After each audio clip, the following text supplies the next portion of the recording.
Joshua 22. Then Joshua called together the tribes of Reuben, Gad, and the half tribe of Manasseh. He told them, "You have done as Moses, the servant of the Lord, commanded you, and you have obeyed every order I have given you. During all this time, you have not deserted the other tribes. You have been careful to obey the commands of the Lord your God right up to the present day. And now the Lord your God has given the other tribes rest as he promised them. So go back home to the land that Moses, the servant of the Lord, gave you as your possession on the east side of the Jordan River. But be very careful to obey all the commands and the instructions that Moses gave to you.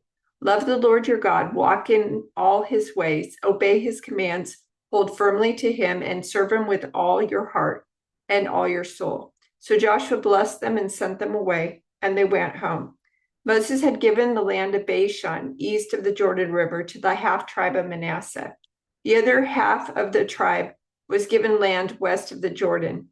As Joshua sent them away, he blessed them, and he said to them, "Go back to your homes with the great wealth you have taken from your enemies, the vast herds of livestock, the silver, gold, bronze, and iron, and the large supply of clothing. Share the plunder with your relatives." So the men of Reuben, Gad, and the half tribe of Manasseh left the rest of Israel at Shiloh in the land of Canaan. They started the journey back to their own land of Gilead, the territory that belonged to them according to the Lord's command through Moses. But while they were still in Canaan, and when they came to a place called Gilaloth, near the Jordan River, the men of Reuben, Gad, and the half tribe of Manasseh stopped to build a large and imposing altar. The rest of Israel heard that the people of Reuben, Gad, and the half tribe of Manasseh had built an altar at Gilaloth, at the edge of the land of Canaan, on the west side of the Jordan River. So the whole community of Israel gathered at Shiloh and prepared to go to war against them. First, however, they sent a delegation led by Phinehas, son of Eleazar, the priest, to talk with the tribes of Reuben, Gad, and the half tribe of Manasseh. In this delegation were 10 leaders of Israel, one from each of the 10 tribes, and each the head of his family within the clans of Israel. When they arrived in the land of Gilead, they said to the tribes of Reuben, Gad, and the half tribe of Manasseh, "The whole community of the Lord demands to know why you are betraying the God of Israel. How could you turn away from the Lord and build an altar for yourselves in rebellion against him? Was our sin at Peor not enough? To this day, we are not fully cleansed of it, yet we are not fully cleansed of it, even after the plague that struck the entire community of the Lord. And yet today you are turning away from following the Lord. If you rebel against the Lord today, he will be angry with all of us tomorrow. If you need the altar because the land you possess is defiled, then join us in the Lord's land, where the tabernacle of the Lord is situated, and share our land with us. But do not rebel against the Lord or against us by building an altar other than the one true altar of the Lord our God." Didn't divine anger fall on the entire community of Israel when Achan, a member of the clan of Zerah, sinned by stealing the things set apart for the Lord? He was not the only one who died because of his sin. Then the people of Reuben, Gad, and the half tribe of Manasseh answered the heads of the clans of Israel, "The Lord, the mighty one, is God. The Lord, the mighty one, is God. He knows the truth, and may Israel know it too. We have not built the altar in treacherous rebellion against the Lord. If we have done so, do not spare our lives this day. If we have built an altar for ourselves to turn away from the Lord, or to offer burnt offerings or grain offerings or peace offerings, may the Lord himself punish us. The truth is, we have built this altar because we fear that in the future your descendants will say to ours, 'What right do you have to worship the Lord, the God of Israel?' The Lord has placed the Jordan River as a barrier between our people and you, people of Reuben and Gad. You have no claim to the Lord, so your descendants may prevent our descendants from worshiping the Lord." So we decided to build the altar, not for burnt offerings or sacrifices, but as a memorial. It will remind our descendants and your descendants that we too have the right to worship the Lord at his sanctuary with our burnt offerings, sacrifices, and peace offerings. Then your descendants will not be able to say to ours, you have no claim to the Lord. If they say this, our descendants can reply, look at this copy of the Lord's altar that our ancestors made. It is not for burnt offerings or sacrifices. It is a reminder of the relationship both of us have with the Lord. Far be it from us to rebel against the Lord or turn away from him by building our own altar for burnt offerings, grain offerings, or sacrifices. Only the altar of the Lord our God that stands in front of the tabernacle may be used for that purpose. When Phinehas the priest and the leaders of the community, the heads of the clans of Israel, heard this from the tribes of Reuben, Gad, and the half-tribe of Manasseh, they were satisfied. Phinehas, son of Eleazar the priest, replied to them, today we know the Lord is among us because you have not committed this treachery against the Lord as we thought. Instead, you have rescued Israel from being destroyed by the hand of the Lord. Then Phinehas, son of Eleazar the priest, and the other leaders of the tribes of Reuben and Gad in Gilead, and left the tribes of Reuben and Gad in Gilead, and returned to the land of Canaan to tell the Israelites what had happened. And all the Israelites were satisfied and praised God and spoke no more of war against Reuben and Gad. The people of Reuben and Gad named the altar Witness, for they said, it is a witness between us and them that the Lord is our God too. The years passed, and the Lord had given the people of Israel rest from all their enemies. Joshua, who was now very old, called together all the elders, leaders, judges, and officers of Israel. He said to them, I am now a very old man. You have seen everything the Lord your God has done for you during my lifetime. The Lord your God has fought for you against your enemies. I have allotted to you as your homeland all the land of the nations yet unconquered, as well as the land of those we have already conquered, from the Jordan River to the Mediterranean Sea in the west. This land will be yours, for the Lord your God will himself drive out all the people living there now. You will take possession of their land, just as the Lord your God promised you. So be very careful to follow everything Moses wrote in the book of instruction. Do not deviate from it, turning either to the right or to the left. Make sure you do not associate with the other people who still remaining in the land. Do not even mention the names of their gods, much less swear by them or serve them or worship them. Rather, cling tightly to the Lord your God as you have done until now. For the Lord has driven out great and powerful nations for you, and no one has yet been able to defeat you. Each one of you will put to flight 1,000 of the enemy, for the Lord your God fights for you just as he has promised. So be very careful to love the Lord your God.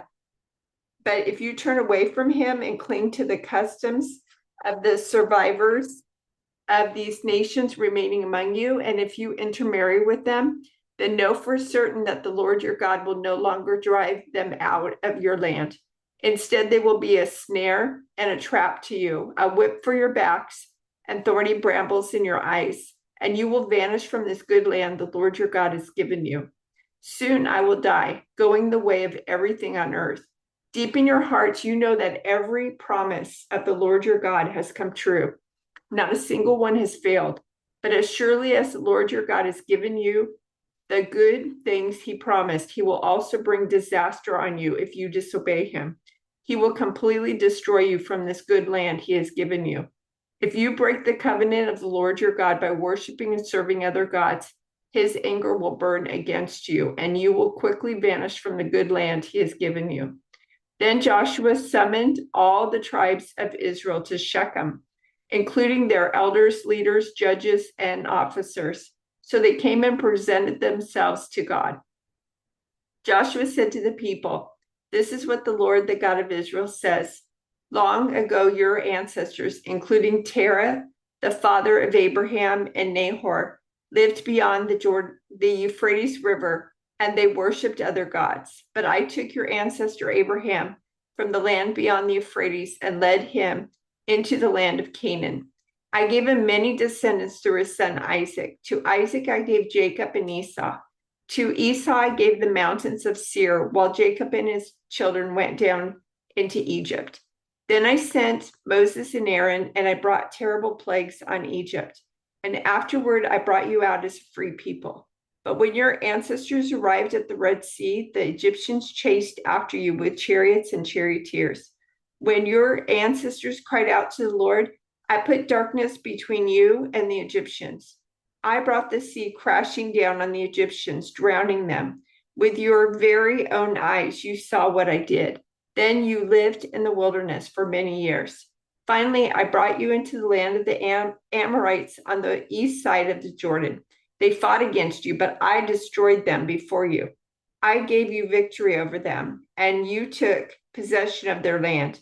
Then Balak, son of Zippor, king of Moab, started a war against Israel. He summoned Balaam, son of Beor, to curse you. But I would not listen to him. Instead, I made Balaam bless you. And so I rescued you from Balak. When you crossed the Jordan River and came to Jericho, the men of Jericho fought against you, as did the Amorites, the Perizzites, the Canaanites, the Hittites, the Girgashites, the Hivites, and the Jebusites. But I gave you victory over them, and I sent terror ahead of you to drive out the two kings of the Amorites. It was not your swords or bows that brought you victory. I gave you land you had not worked on, and I gave you towns you did not build, the towns where you are now living.